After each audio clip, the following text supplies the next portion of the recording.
बिस्मिल्लाहिर्रहमानिर्रहीम, अस्सलाम वालेकुम। अब हमने यहाँ पे डिस्कस करना है reaction of alcohol with phosphorus halide and thionyl chloride.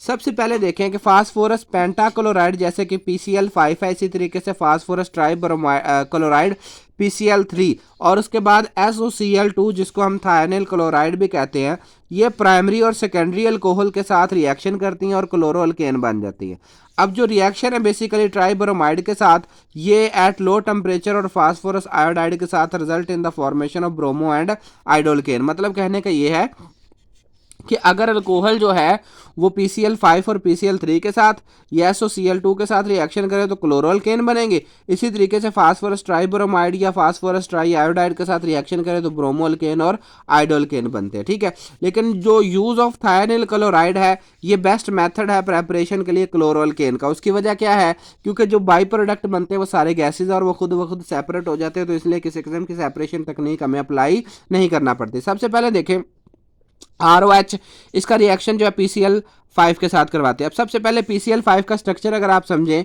तो सिर्फ समझाने के लिए ये कुछ इस तरीके से जो है ना स्ट्रक्चर होता है। ठीक है, 5 Cl इस तरीके से अटैच होते हैं। तो क्या होगा, जैसे ही इसके साथ ये रिएक्शन होगा तो ये वाला जो है वो R इधर से एक Cl ले लेगा और बन जाएगा RCl। ठीक है, बाकी जो है वो दूसरा ये वाला ऑक्सीजन जो है और ये वाला हाइड्रोजन है दूसरा Cl लेगा तो बन जाएगा HCl। अब ये जो ऑक्सीजन है, ऑक्सीजन 2 बॉन्ड बनाता है, क्योंकि 2 क्लोरीन यहाँ से रिमूव हो चुके हैं तो ऑक्सीजन यहाँ पे आएगा डबल बॉन्ड, इसके साथ मिलके फास्फोरस ऑक्सी ट्राइक्लोराइड बना लेगा और साथ हमारे पास क्लोरोअल्केन बन जाएगी। इसी तरीके से PBr3 के साथ रिएक्शन है। PBr3 रिएक्शन का जो है वो मैकेनिज्म भी पढ़ेंगे। तो क्या होगा कि 3 अल्कोहल के हमने मालिक्यूल लेने, PBr3 के साथ रिएक्शन करवाएंगे तो 3 RBr बन जाएंगे। 3 मालिक्यूल जो है वो ब्रोमो अल्केन के बन जाएंगे और साथ जो है वो हमारे पास H3PO3 जो है वो जनरेट हो जाएगा। अब ROCl3 के साथ जो है वो रिएक्शन जब करते हैं तो ये वाला R एक Cl के साथ मिलता है तो RCl बन जाता है, दूसरा H जो है वो दूसरे Cl के साथ मिलेगा तो HCl गैस बन जाएगी। ये O और ये SO दोनों मिलते हैं आपस में और SO2 बन जाता है। अब ये गैसेज हैं, गैसेज खुद ब खुद जो है वो ये एरो का शाइन शो कर रहा है कि खुद ब खुद इन्होंने जो है वो रिमूव हो जाना है, जिसकी वजह से हमारे पास जो है वो RCl जो है वो प्योरीफाइम में खुद ही जो है वो हमें मिल जाएगा। ठीक है, मैकेनिज्म विद PBr3। अब सबसे पहले हम मैकेनिज्म PBr3 के साथ पढ़ेंगे, फिर SOCl2 के साथ पढ़ेंगे। अब यहाँ पे PBr3 का स्ट्रक्चर सबसे पहले देखें, ये कुछ इस तरीके से है और हमने ये एक सेकेंडरी अल्कोहल लिया।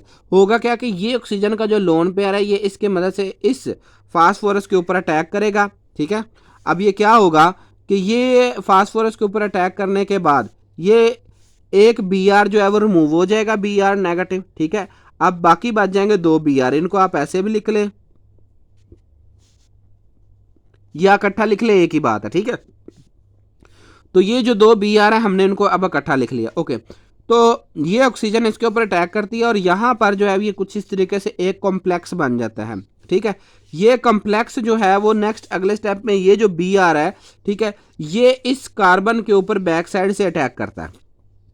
ठीक है, जब ये उसके ऊपर बैक साइड से अटैक करता है तो ये वाला बॉन्ड टूट जाता है और ये H समेत PBr2 और OH ये वाला मालिक्यूल रिलीज हो जाएगा और ये हमारे पास एक जो है वो अल्काइल ब्रोमाइड जो है वो बन जाता है, जो कि सेकेंडरी है। ठीक है, इसी तरीके से अगले स्टेप में भी सेम ऐसे ही होना है। मतलब क्या कि ये मैं यहाँ पे एक जो है वो ड्रा कर देता हूँ, इधर Br लिख लेते हैं, इधर OH लिख लेते हैं और इधर भी जो है वो Br।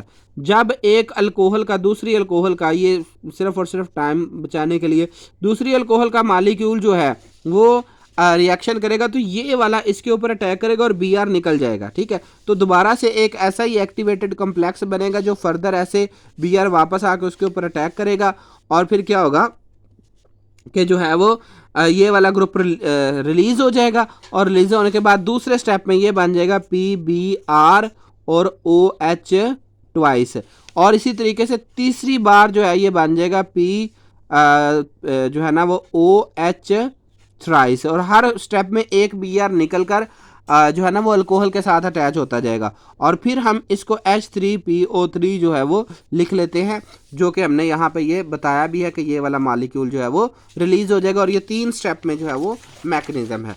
दूसरा जो इसका रिएक्शन है, reaction with SOCl2 proceed the with the retention of configuration via ये SN1 mechanism nucleophilic substitution internal. अब होता क्या है देखें कि ये हमारे पास एक अल्कोहल है, ये SOCl2 के साथ सेम ऑक्सीजन जो है वो इस सल्फर के ऊपर अटैक करेगा, तो ये कुछ इस तरीके से हमारे पास मैकेनिज्म जो है वो बनेगा। ठीक है, तो क्या होगा कि ये H ये है, ये वाला R इधर है, ये वाला R इधर है, ये C ये रहा, और ये ऑक्सीजन ये है, ये वाला हाइड्रोजन इधर। अब यहाँ पे ये सल्फर के साथ जब रिएक्शन करता है तो यहाँ पर ये एक बॉन्ड जो है वो टूट जाता है। ठीक है, ये वाला बॉन्ड, क्योंकि सल्फर यहाँ पे 4 बॉन्ड बना रहा है, 4 ही बॉन्ड रहेंगे, तो ये वाला बॉन्ड टूट जाएगा, इधर से इसके साथ जो है वो सल्फर बॉन्ड बना लेगा।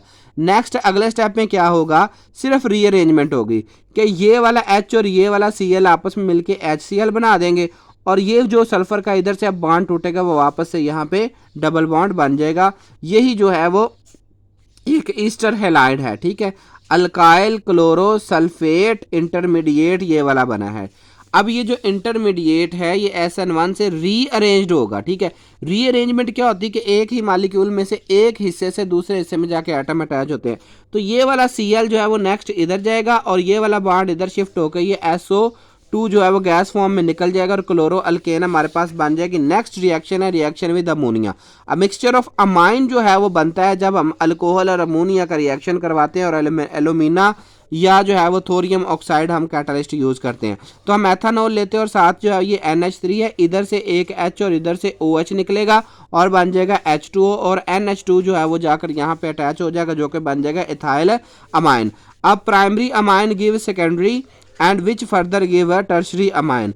अब इस तरीके से देखिए ये प्राइमरी अमाइन है, अगर हम फिर जो है वो अल्कोहल के साथ इनका रिएक्शन करवाते हैं, एक H और निकलेगा और इस OH को लेकर वाटर बन जाएगा। अब देखें पहले ही एक C2H5 ग्रुप मौजूद है, एक और C2H5 मौजूद हो गया। ठीक है, इस H के निकलने के बाद उस जगह पे आके ये अटैच हो गया, और एक हाइड्रोजन जो है वो यहाँ से रिमूव हो चुका है। अब यहाँ पे एक हाइड्रोजन रह गया, ये डाई इथाइल अमाइन बन गया। ठीक है, जो कि एक सेकेंडरी अमाइन है। अब फिर फर्दर जब ये अल्कोहल के साथ रिएक्शन करेगा तो क्या होगा, सेम ये जो रिमेनिंग एक H है ये भी इस OH के साथ मिलकर H2O बना देगा, और एक और C2H5 ग्रुप जो है वो अटैच होगा, बट ट्राई इथाइल अमाइन बन जाएगा जो कि एक टर्शरी अल्कोहल है। तो ये इनका जर्नल डिस्क्रिप्शन कुछ इस तरीके से है, R यहाँ पे जो है वो इसको ज़ाहिर कर रहा है। तो ये इस तरीके से ये एक टर्शरी अमाइन बन जाएगा। जज़ाकल्लाह, अल्लाह ताला आपके और मेरे इल्म में इजाफा फरमाए। नेक्स्ट हम जो लेक्चर डिस्कस करेंगे वो ये होगा reaction which involve the entire alcohol molecule. तो अगर आपको ये लेक्चर बेनिफिशियल लग रहे हैं और आपके इल्म में इजाफा हो रहा है तो प्लीज़ सब्सक्राइब माई चैनल और वीडियो को शेयर करना मत भूलिएगा।